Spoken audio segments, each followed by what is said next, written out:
Hi all, so I got asked about people who have trouble creating straight edge. Often beginners find that their work goes in like this.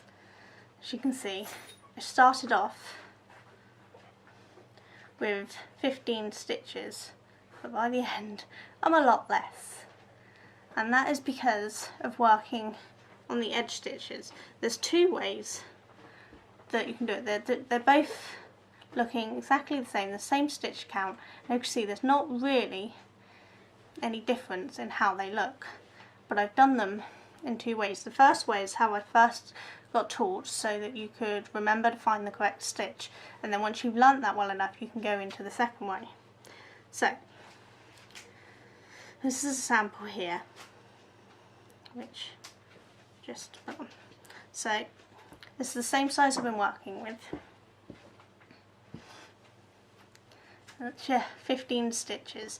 Now the main problem people have is when they get to the end of their row, so you've just got to the end of your row and you're here, it's the turn that causes the problem. So there's two ways to do this. To begin with, the best way to do it is to chain one and then turn, and this makes it easier. Yeah, it's doing it. There we go. Okay, so as you can see,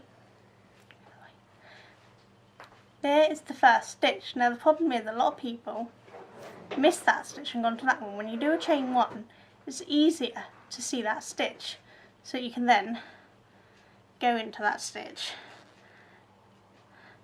and go along.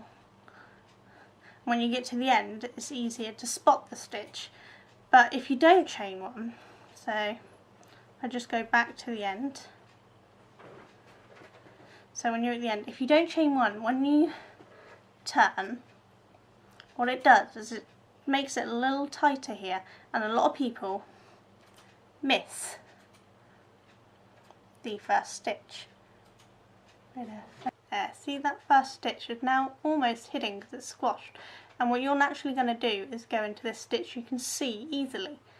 And because of that, you're actually missing a stitch. What you have to do is make sure when you go in that you find that first stitch that's squashed and go into that first stitch, which then make sure you've got the correct amount of stitches to go across.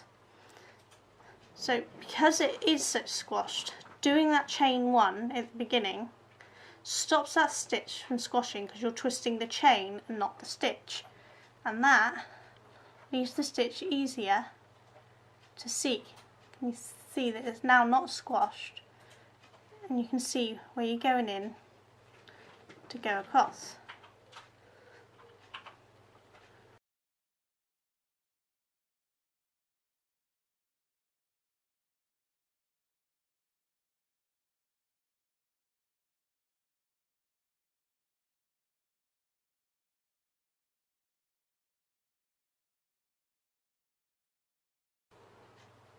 So we've got to the end again.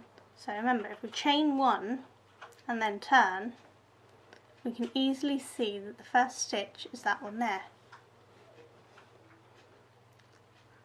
So by always chaining one first when you start out, you can easily see your stitch. Once you get more advanced and you get used to always looking for that first stitch, you could stop doing the chain one, but you don't have to, because as you can see, one of these is done with a chain one and one of these is done without the chain one, and they look the same. You can't really tell the difference between the two. They come out the same size, there's no size difference,